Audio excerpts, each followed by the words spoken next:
ce qui fonde la pertinence d'une réponse architecturale et finalement d'une architecture une fois bâtie et quand elle vit, c'est quelque chose qui est au tout début qui s'appelle le diagnostic. C'est-à-dire que l'architecte, avant que de commencer à imaginer ou à supposer des formes et des organisations, etc., c'est quelqu'un qui voit ou ne voit pas, entend ou n'entend pas le sujet. Et le sujet, c'est à la fois la fonction, c'est ce qui est non dit aussi, c'est ce qui, bien sûr, concerne l'utilisateur immédiat, mais aussi le long terme. C'est ce qui perdurera alors qu'on ne sera plus là.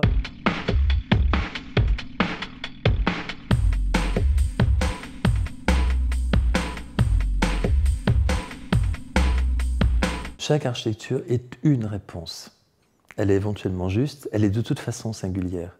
S'il y a non pas un défi, mais une caractéristique tout à fait vraiment exceptionnelle et rare, c'est cette intensité, comme ça, à la fois dans la proximité, dans la densité, dans le volume, et puis dans le fonctionnement, puisque ça veut dire trouver les conditions de fonctionner à l'intérieur d'un îlot qui n'a presque pas d'aération, de prise comme ça, de respiration, qui vient à peine prendre de l'air sur la rue, mais qui est à l'intérieur, en fait, est un univers gigantesque et insoupçonné en plus de la rue.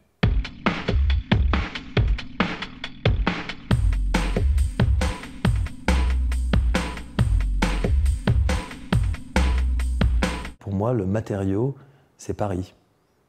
Pas parce que c'est Paris capitale, mais parce que on est complètement, quand on est dans cet immeuble, dans ce paysage urbain. Où qu'on soit, on est comme ça avec deux vis-à-vis permanents. La confrontation qui parfois se fait à quelques mètres, vraiment, de façades qui sont extrêmement diverses d'époque, de style, et certaines complètement muettes.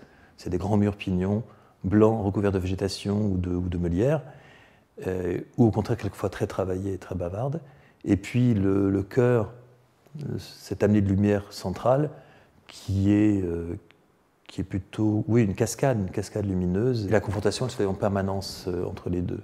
En tout cas, pour moi, c'est très important que les projets aient continuellement ces lectures multiples.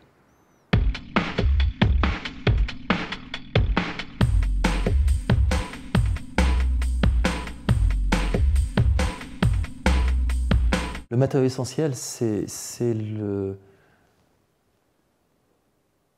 la respiration ou la sensation qu'on a dans les lieux. C'est finalement ça le matériau essentiel. C'est ce dans quoi on est. Donc c'est cet espace dans une lumière et aussi dans un rapport au temps. Il y a des endroits où quand on y pénètre, on a l'impression de quitter le lieu précédent. Il y a des endroits, quand on en sort et qu'on reprend pied à l'extérieur, ou à l'extérieur d'une pièce ou d'un immeuble ou autre chose, on a l'impression qu'une séquence vient de se terminer. Ça signifie qu'on a installé un rapport au temps un peu différent, qu'on a bâti un univers, et au fond la richesse de l'architecture c'est ça, c'est de bâtir des éléments d'univers qui sont tous inclus, interdépendants les uns des autres.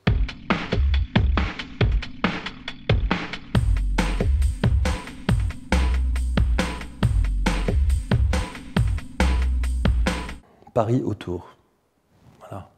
Parce que c'est vraiment ça.